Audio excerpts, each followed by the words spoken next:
Hello बच्चे party, welcome और welcome back to the channel. तो आज के इस वीडियो में हम लोग हमारे 7th क्लास के साइंस के chapter number 12 forest our life line को समझेंगे। तो चलिए बच्चों, सबसे पहले हम लोग क्या शुरुआत कर लेते हैं कि हमारे पास फॉरेस्ट क्या होते हैं। तो देखो, फॉरेस्ट यानी कि जंगल जो होते हैं, अभी तक आपने सुना होगा कि जंगल एक ऐसी जगह होती है जहाँ पे बहुत सारे पेड़ पौधे क्या देखने को मिलते हैं। लेकिन बच्चों, अगर हम लोग थोड़ा सा डीप में जाए ना, तो फॉरेस्ट क्या होता है। देखो, फॉरेस्ट क्या होता है, लार्ज एरिया ऑफ लैंड, यानी कि बहुत सारी बड़ी सी जगह होती है जिसके अंदर क्या होते हैं, वेरियस टाइप ऑफ प्लांट्स, यानी कि काफ़ी तरीके के प्लांट्स होते हैं। एनिमल्स भी काफ़ी तरीके के वहाँ पे क्या देखने को मिलते हैं, एंड साथ में होते हैं माइक्रो ऑर्गेनिजम्स। तो यानी कि फॉरेस्ट के अंदर तीन चीज़ें हमारी क्या है, मेन प्रेजेंट रहती है। प्लांट्स तो होते ही हैं, लेकिन इनके साथ क्या है, एनिमल्स एंड माइक्रो ऑर्गेनिजम्स भी क्या देखने को मिलते हैं। माइक्रो ऑर्गेनिजम्स यानी कि बच्चों ऐसे ऑर्गेनिज्म जो बहुत ही ज़्यादा छोटे होते हैं, जिन्हें हम नेक्ड आई से नहीं देख सकते, ऐसे ऑर्गेनिजम्स को हम कहते हैं माइक्रो ऑर्गेनिजम्स। ठीक है, तो यहाँ पे हमारे पास क्या है, जैसे मैंने आपको बताया अभी कि फॉरेस्ट के अंदर क्या होता है, बहुत सारे तरीके के प्लांट्स होते हैं। तो अभी मैं क्या थोड़ा सा आपको बेसिक बताऊंगी, जो आपने 6th क्लास के अंदर पढ़ा होगा कि डिफरेंट टाइप्स के जो प्लांट्स है वो क्या कौन कौन से होते हैं। तो यहाँ पे क्या होता है, टाइप्स ऑफ प्लांट्स मैंने सीधा हेडिंग बनाया, यानी कि फॉरेस्ट के अंदर काफी तरीके के प्लांट्स देखने को मिलते हैं। वो कौन कौन से हो सकते हैं, जैसे कि सबसे पहले हम लोग क्या प्लांट्स को कुछ कैटेगरीज के अंदर डिवाइड करते हैं। वो कौन से हैं बच्चों, ट्रीज होते हैं, श्रब्स होते हैं, हर्ब्स होती हैं, क्रीपर्स एंड क्लिम्बर्स होते हैं, एंड ग्रासेस होती है। तो थोड़ा सा इनका ओवरव्यू ले लेते हैं। ट्रीज क्या होते हैं, ट्रीज देखो बच्चों ऐसे प्लांट्स होते हैं जो कि क्या होते हैं, बहुत ज्यादा बिग एंड टॉल, यानी कि बहुत लंबे से होते हैं ये। तो आपने नीम का पेड़ देखा होगा, वो भी क्या ट्री की एक एग्जांपल है। ठीक है, इसके अलावा क्या होता है, इनके पास क्या होता है, सिंगल स्टेम होता है, एक स्टेम होता है और काफी ब्रॉड इनका स्टेम होता है।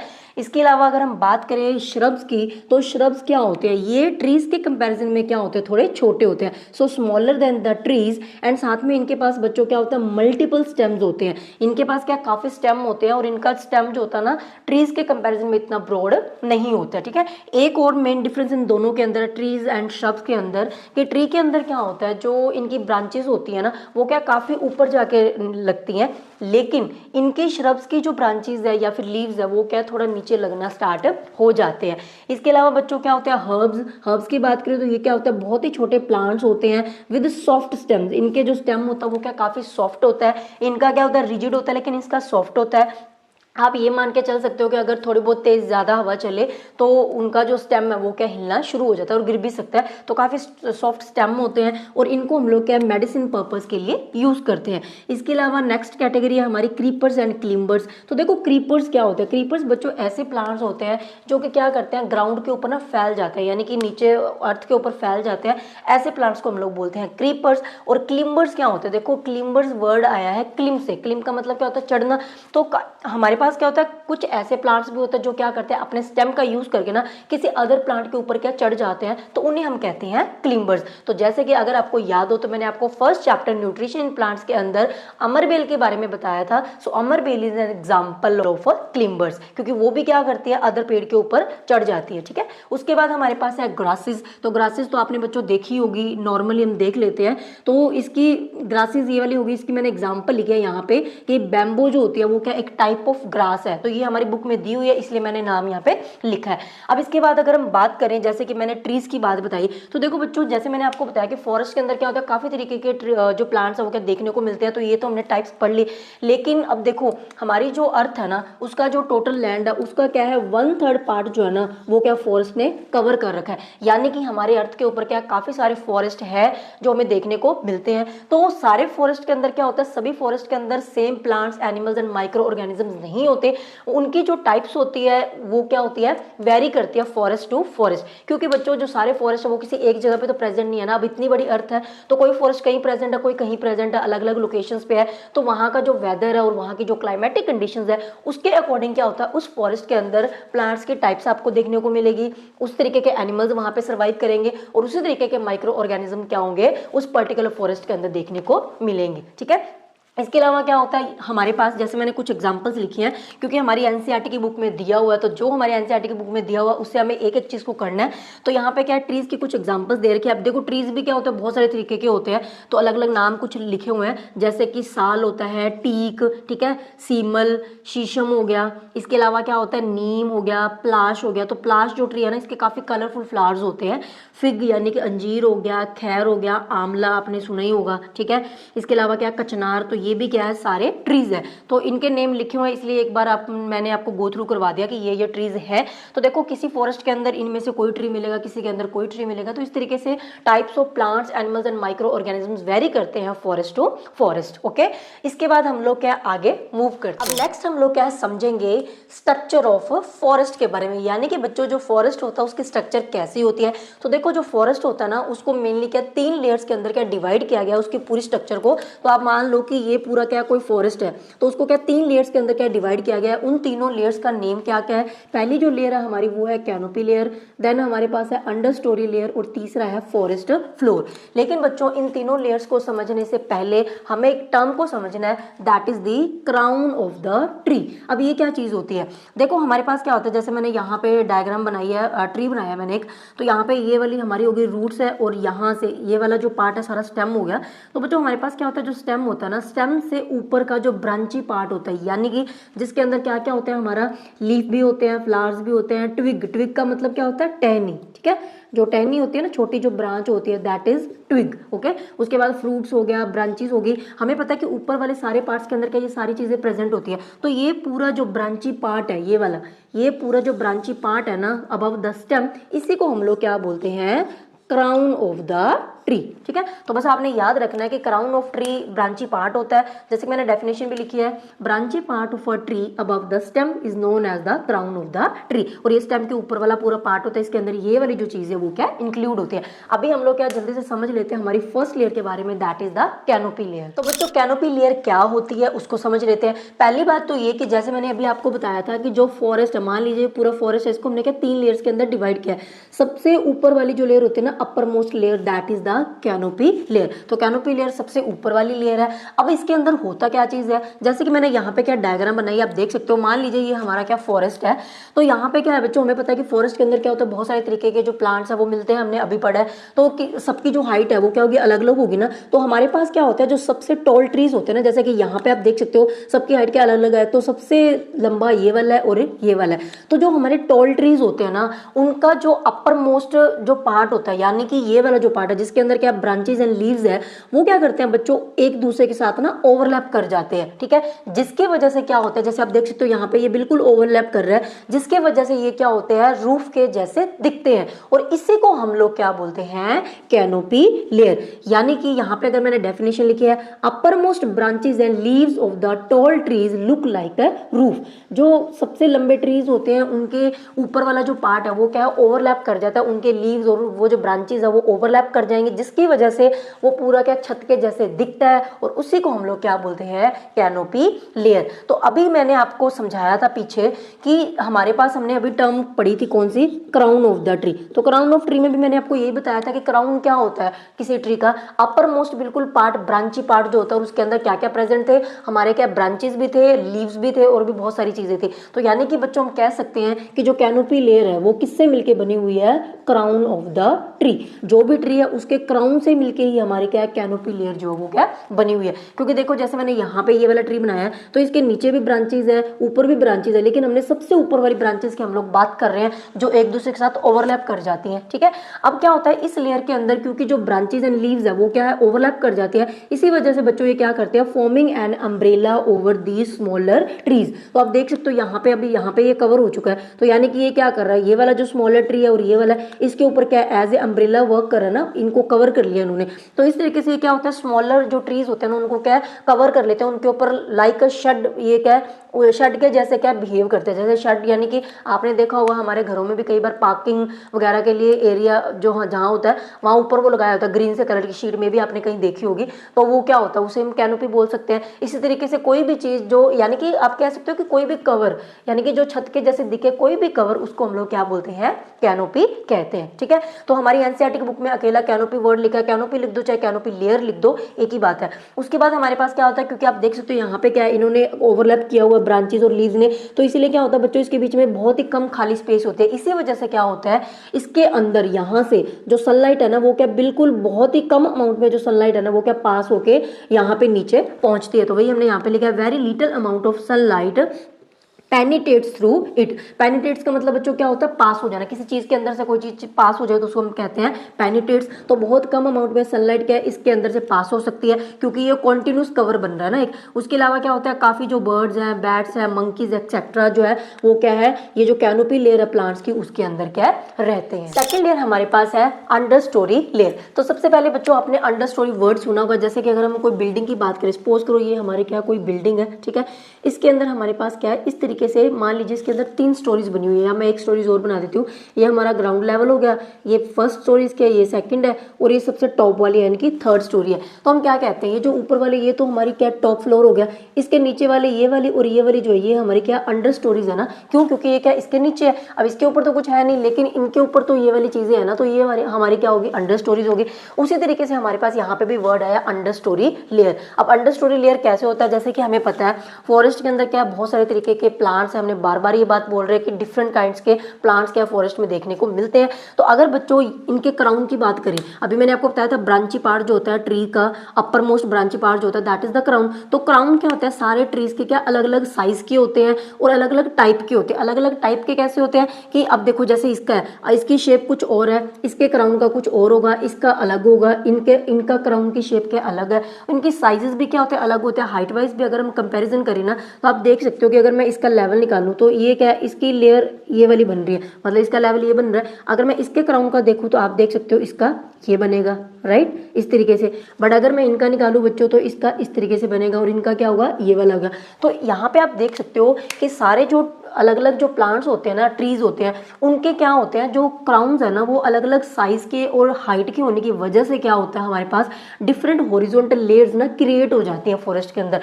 हॉरिजॉन्टल लेयर कौन सी होता है, इस तरीके से जब हम चलते हैं उसे हम बोलते हैं हॉरिजॉन्टल, ठीक है।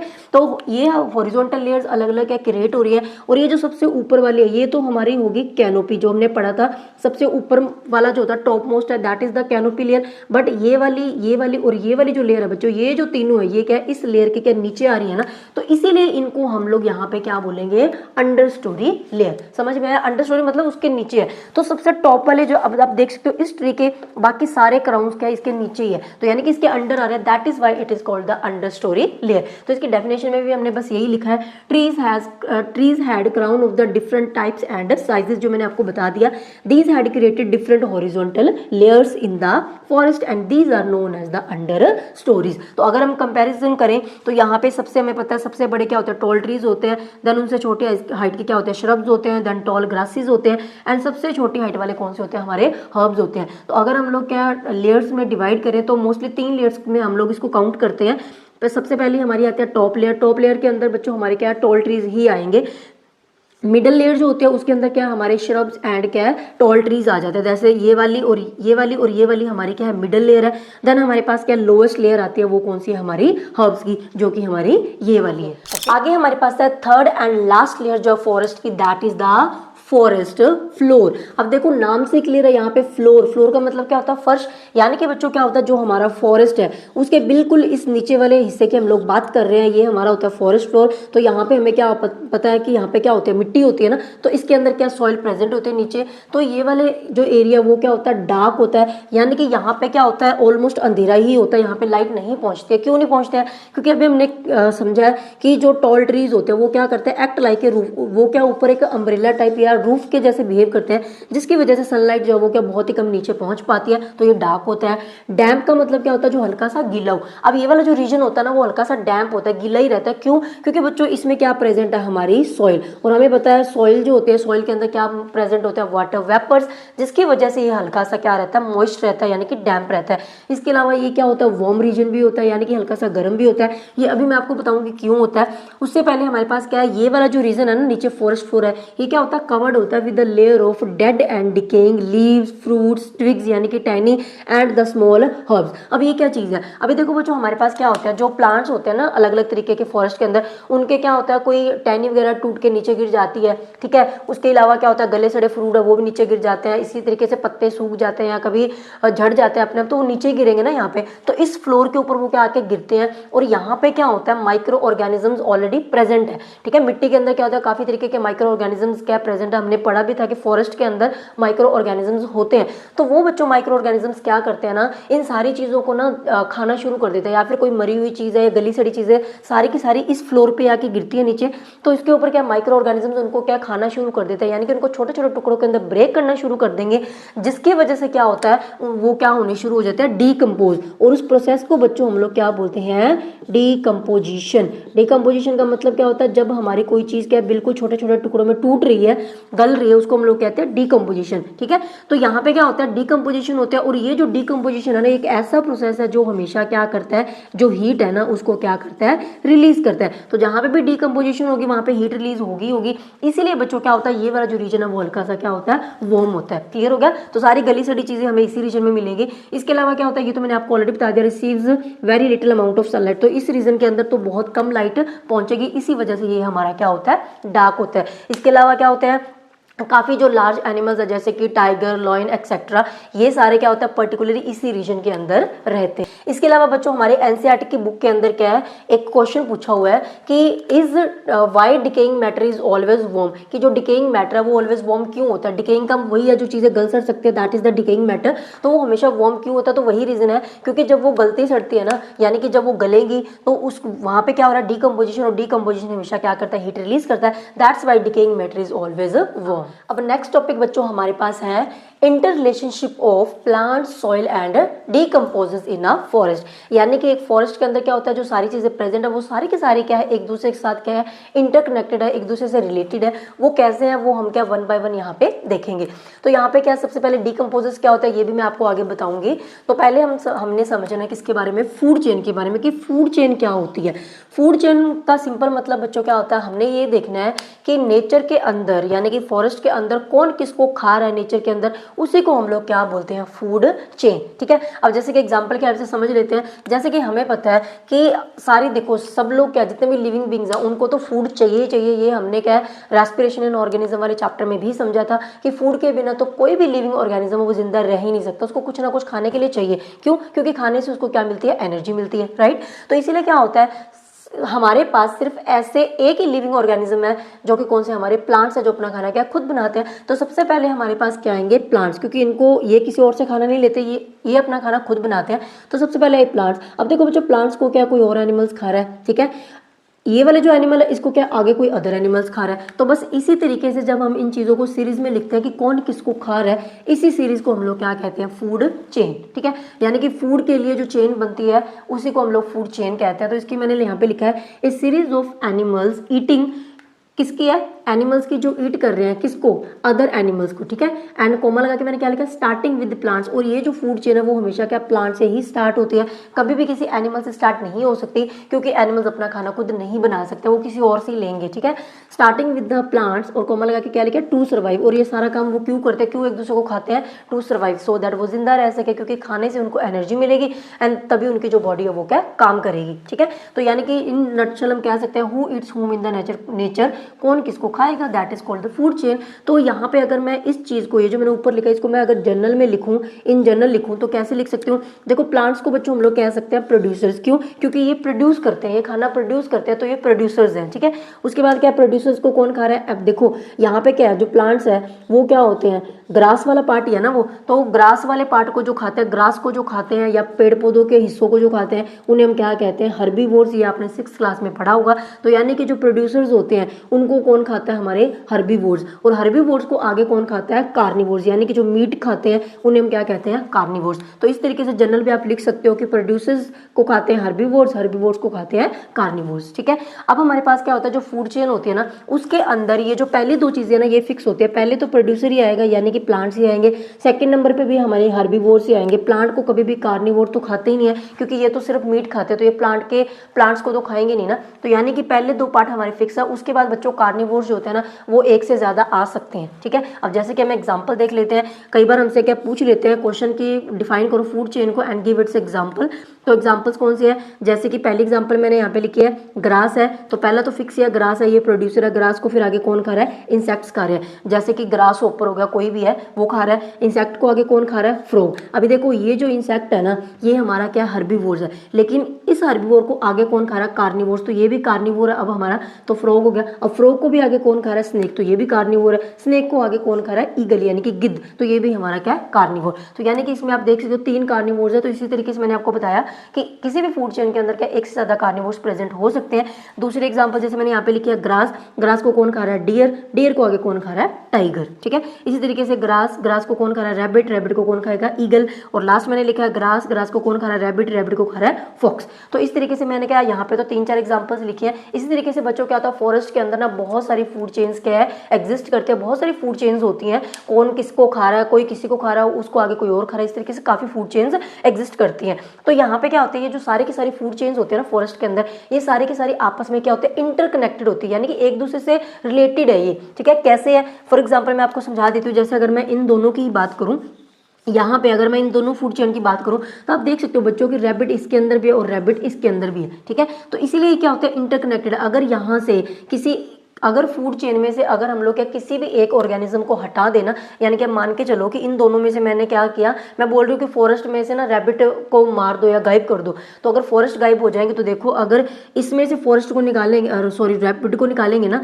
तो ये वाली जो फूड चेन है ये भी डिस्टर्ब होगी, क्योंकि इसके अंदर भी तो रैबिट था ना, तो ये भी पूरी डिस्टर्ब होगी। क्योंकि देखो अगर यहाँ पे रैबिट ही नहीं बचा तो ईगल भी नहीं बचेगा, क्योंकि ईगल किसको खा के जिंदा रह रहा है, रैबिट को। समझ में आ रहा है। तो इस तरीके से क्या होता है, सारी की सारी फूड चेन्स क्या होता है, इंटरकनेक्टेड होती है, क्योंकि एक ही सिंगल लिविंग ऑर्गेनिज्म क्या होता है, एक से ज्यादा फूड चेन्स के अंदर क्या है, एग्जिस्ट करता है, वो बहुत सारी फूड चेन्स का पार्ट होता है। तो इस तरीके से क्या है, कोई भी जो है ना, किसी को भी हम लोग क्या फूड चेन में से हटा नहीं सकते हैं, ठीक है। तो ये सिस्टम पूरा बना हुआ है।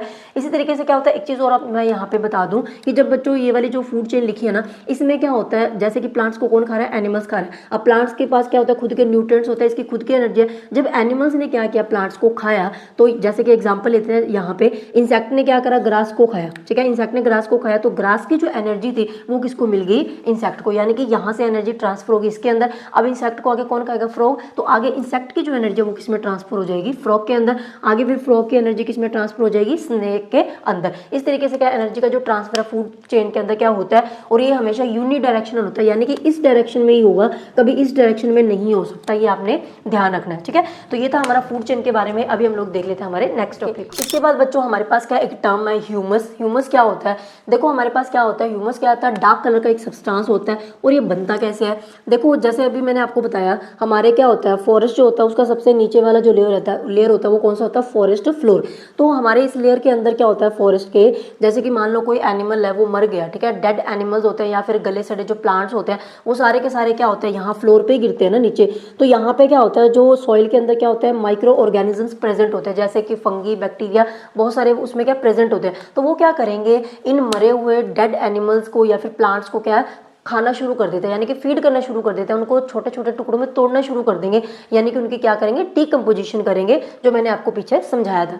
तो जब वो बच्चों डीकम्पोजिशन करते हैं ना, तो उसको क्या कन्वर्ट कर देते हैं एक डार्क कलर के सब्सटेंस के अंदर, जिसे हम क्या कहते हैं, ह्यूमस, ठीक है। सो ये क्या होता है, humus is made from the decomposition of dead plants and animals. जो मरे हुए क्या गले सड़े पौधे जो है या फिर मरे हुए जो एनिमल्स हैं, उन्हीं से ये क्या डीकम्पोज होकर क्या ह्यूमस बनता है। और ये क्या होता है, found in the top layer of the soil, ये सॉइल की बिल्कुल टॉप लेयर में मिलता है। अब कैसे, इसमें तो हम लोग अपना वैसे भी कॉमन सेंस लगा सकते हैं, क्योंकि देखो बच्चों यहाँ पे क्या होता है, यहाँ पे क्या सॉइल है, फॉरेस्ट फ्लोर के इसमें क्या है, मिट्टी है ना, सॉइल है। तो ऐसे तो है नहीं कि अगर कोई एनिमल मरा तो वो सीधा जब मरेगा तो क्या इसी फ्लोर पे ही होगा ना, वो मरेगा तो वहीं पे, यानी कि जमीन पे ही होगा फॉरेस्ट के।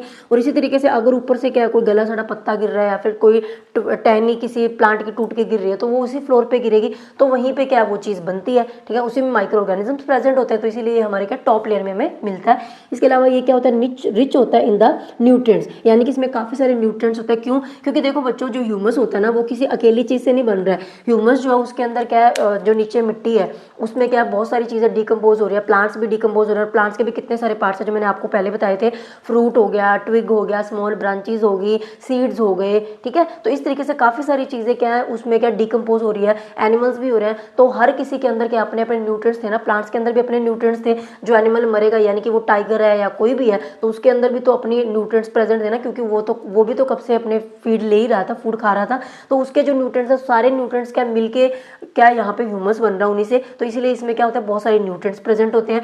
एंड ये क्या करता है, क्योंकि इसमें बहुत सारे न्यूट्रिएंट्स होते हैं, तो ये क्या करता है, मेक्स द सॉइल फर्टाइल, क्योंकि अल्टीमेटली ये जो ह्यूमस है ये मिट्टी के अंदर ही बन रहा है तो सॉइल के अंदर ही, यानी कि ये ह्यूमस किसके अंदर मिक्स हो जाता है, सॉइल के अंदर मिक्स हो जाता है, सो ये क्या करता है सॉइल को फर्टाइल बना देता है। तो अब हम लोग क्या देखते हैं कि डीकंपोजर्स क्या होते हैं। तो अभी हमने सारा कुछ समझ ही लिया है, बस वो माइक्रो ऑर्गेनिज्म जो बार बार हम बोल रहे थे कि माइक्रो ऑर्गेनिजम्स क्या करते हैं, जो डेड प्लांट्स एंड एनिमल्स है उनको क्या डीकंपोज कर देते हैं और उनको ह्यूमस के अंदर कन्वर्ट कर देते हैं। तो बच्चों उन्हीं माइक्रो ऑर्गेनिजम्स को हम लोग क्या बोलते हैं, डीकंपोजर्स। तो उनको एक स्पेशल नाम हमने दे दिया है, बाकी सारी चीज वही है जो मैंने आपको ऑलरेडी समझा दी है। अब यहाँ पे ये चीज समझने वाली है कि जो डीकंपोजर्स होते हैं ना वो क्या करते हैं, क्रिएट करते हैं साइकिल ऑफ न्यूट्रिएंट्स। ये कैसे है, इसका मतलब जैसे हम वाटर साइकिल के बारे में पढ़ते हैं कि पानी क्या नीचे से ऊपर जाता है, ऊपर से नीचे आ जाता है, इसी तरीके से क्या होता है डीकंपोजर्स क्या करते हैं, न्यूट्रिएंट्स के साइकिल को मेंटेन करते हैं। अब वो कैसे मेंटेन करते हैं उसको समझ लेते हैं।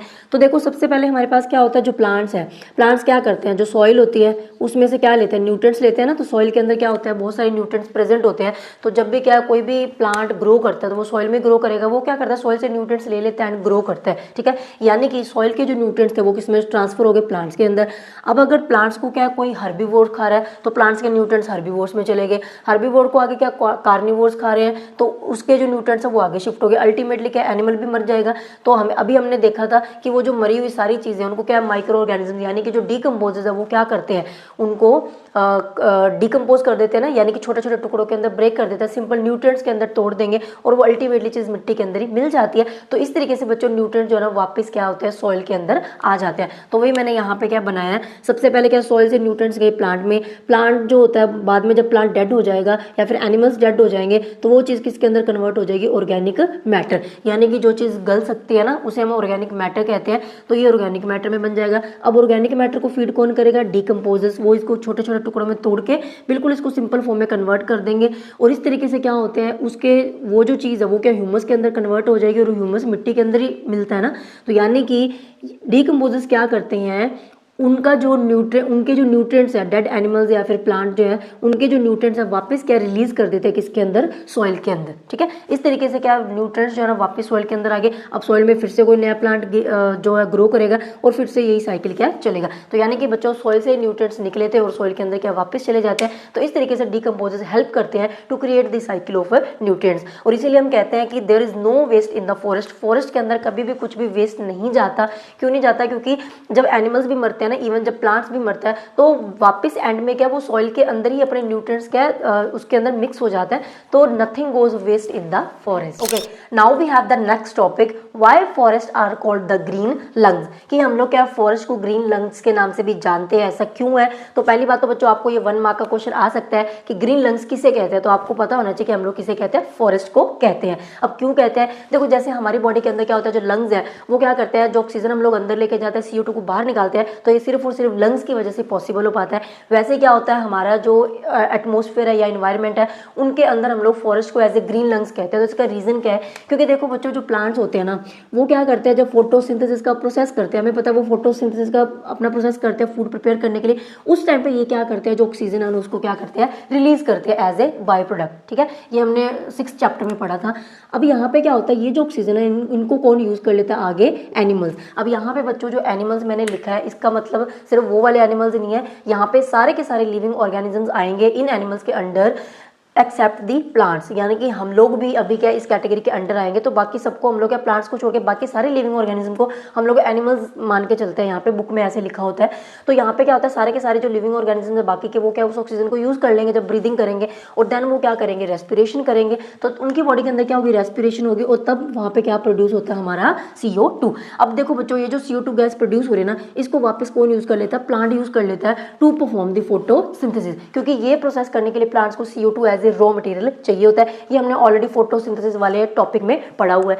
तो अब यहाँ पे सोचने वाली बात यही है कि बच्चों अगर हमारे पास प्लांट्स नहीं होते तो देखो क्या होता, सारे के सारे जो एनिमल्स ऑक्सीजन तो चलो फिर भी कुछ ना कुछ अमाउंट में क्या है एयर के अंदर ऑलरेडी प्रेजेंट है, तो ऑक्सीजन तो हम लोग फिर भी ले ही लेते, लेकिन जो CO2 प्रोड्यूस हो रही थी उसको तो लेने वाला कोई था ही नहीं, क्योंकि बच्चों सारे के सारे जो लिविंग ऑर्गेनिज्म होते हैं ना सिर्फ प्लांट्स को छोड़ के सबके सबके CO2 को छोड़ने वाले यानी कि CO2 को रिलीज करने वाला है, CO2 को लेने वाला कोई नहीं है। ठीक है, तो अगर प्लांट्स नहीं होते तो हमारे एटमॉस्फेयर के अंदर CO2 का जो अमाउंट है ना वो बहुत ज़्यादा बढ़ जाता, तो जिसकी वजह से क्या बहुत जो पूरा सिस्टम है वो क्या गड़बड़ हो जाता है, टेम्परेचर भी बहुत ज़्यादा इंक्रीज हो जाता, तो लिविंग ऑर्गेनिज्म क्या सर्वाइव ही नहीं कर पाते। ठीक है, तो यानी कि ये जो ऑक्सीजन और CO2 का जो बैलेंस है ना ये सिर्फ और सिर्फ किसकी वजह से बना हुआ है, प्लांट्स की वजह से बना हुआ है। ठीक है, तो ये क्या करे, हमें दोनों बेनिफिट हो रहे हैं, CO2 को ये ले भी रहे हैं और जो चीज़ हमें चाहिए वो हमें दे भी रहे हैं, तो इसीलिए इनको हम लोग क्या बोलते हैं, ग्रीन लंग्स। इसके बाद बच्चों हमारे पास क्या सेकंड लास्ट टॉपिक है, इंपॉर्टेंस ऑफ फॉरेस्ट। तो अभी तक हमने क्या पूरे चैप्टर के अंदर फॉरेस्ट की काफी सारे इंपॉर्टेंस को क्या देख लिया, एक बार इनको क्या कंक्लूड करके मैंने यहाँ पे लिखा है।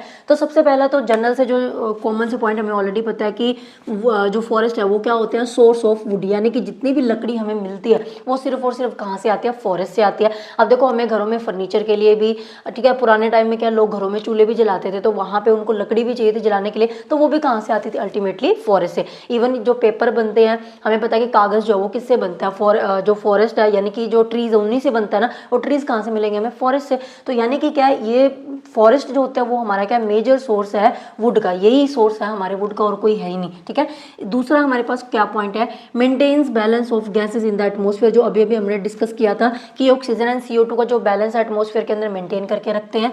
उसके अलावा क्या है, maintain water cycle in the nature, जो फॉरेस्ट है बच्चों वो क्या वाटर साइकिल को भी नेचर में मेंटेन करते हैं। अब कैसे करते हैं, देखो इनकी वजह से क्या होता है, देखो जैसे सबसे पहले प्लांट्स है, प्लांट्स क्या करते हैं, ट्रांसपीरेशन का प्रोसेस करते हैं। ट्रांसपीरेशन कौन सा प्रोसेस होता है, ऐसा प्रोसेस जिसके अंदर प्लांट्स क्या करते हैं, अपने पत्तों के थ्रू जो एक्स्ट्रा पानी वो बाहर निकालते हैं, यानी कि जब प्लांट्स अपना एक्स्ट्रा पानी बाहर निकालते हैं ना, उसी प्रोसेस को बच्चों हम लोग क्या बोलते हैं, ट्रांसपीरेशन। ठीक है, तो यानी कि वो पानी को क्या रिलीज कर रहे हैं, तो दैट मीन्स क्या हो रहा है, release water vapours into the air, air के अंदर वाटर वेपर को रिलीज कर रहे हैं और वो फिर क्या कर रहे हैं, क्लाउड फॉर्मेशन में हेल्प कर रहे हैं। वो जो वाटर वेपर्स है जब वो एटमॉस्फेयर में जाता है तो वो क्या करते हैं, क्लाउड फॉर्मेशन में हेल्प करेंगे एंड देन उनकी वजह से क्या होती है, बारिश। तो अल्टीमेटली वो जो पानी है फिर से क्या अर्थ पे आ जाता है और इस तरीके से क्या अर्थ से क्या फिर से प्लांट क्या पानी को एब्जॉर्ब करेंगे रूट्स के थ्रू, फिर प्लांट ग्रो करेगा और फिर से ये प्रोसेस चलता है। तो वाटर साइकिल को ये मेंटेन करके रखते हैं।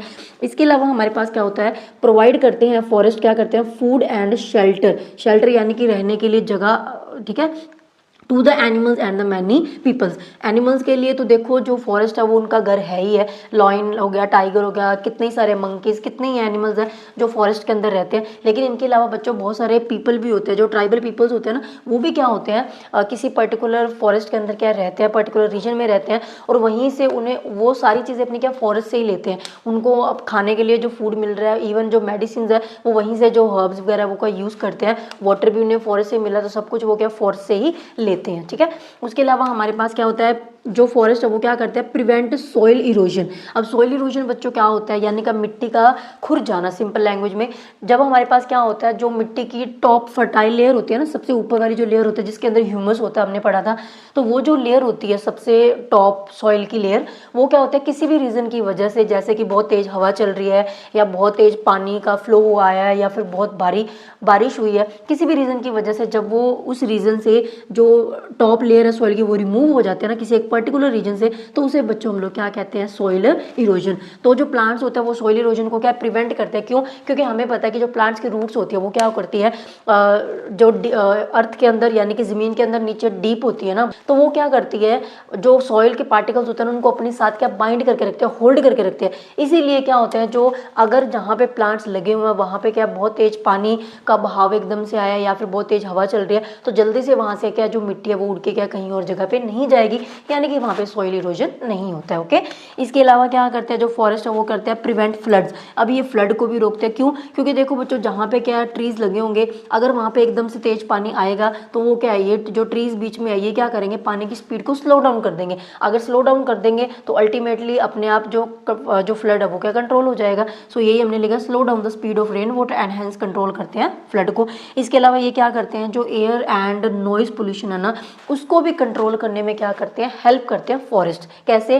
क्योंकि बच्चों जो फॉरेस्ट होते हैं ना वो क्या होता है, नेचुरल एब्जॉर्बर होते हैं साउंड के। ट्रीज जो होते हैं ना वो क्या साउंड को एब्जॉर्ब करते हैं, तो उनकी वजह से नॉइज पोल्यूशन भी क्या रिड्यूस होता है। और ये क्या करता है, एयर पोल्यूशन को कैसे कम करते हैं, क्योंकि देखो जो हमारे ट्रीज होते हैं ना वो मैंने अभी आपको बताया उनकी जो रूट्स होते हैं वो क्या करते हैं, सॉइल पार्टिकल्स यानी कि मिट्टी को अपने साथ क्या जकड़ के रखते हैं, होल्ड करके रखते हैं। इनकी वजह से क्या होता है, जो मिट्टी के पार्टिकल्स है, सॉइल पार्टिकल्स है, वो जल्दी क्या एटमॉस्फेयर में रिलीज नहीं हो पाते। तो अगर मिट्टी के सॉइल जो पार्टिकल्स है वो क्या रिलीज नहीं होगा एटमॉस्फेयर के अंदर, तो ऑटोमेटिकली जो हमारी एयर है वो क्या है, पॉल्यूटेड नहीं होगी, वो क्लीन रहेगी, तो यानी कि एयर पोल्यूशन क्या नहीं होगा। इसके अलावा नेक्स्ट हमारे पास है act as a natural absorber of the rain water, यानी कि बच्चों जब बारिश होती है ना तो हमारे जो फॉरेस्ट है वो क्या करते हैं, रेन वाटर को ना अपने अंदर एब्जॉर्ब कर लेते हैं और धीरे धीरे क्या अलाउ करते हैं रेन वाटर को टू सीप इनटू अर्थ। सीप का मतलब क्या होता है, रिसना। जैसे धीरे धीरे क्या अर्थ के अंदर क्या वो पानी जो है ना रेन का वो क्या वापस क्या समा जाता है, नीचे चला जाता है। और इस तरीके से क्या होता है, जो फॉरेस्ट है वो क्या करते हैं, ग्राउंड वाटर का जो लेवल है ना उसको क्या मेंटेन करते हैं। ग्राउंड वाटर कौन सा होता है, जो अर्थ के नीचे जो पानी होता है ना उसे हम ग्राउंड वाटर कहते हैं।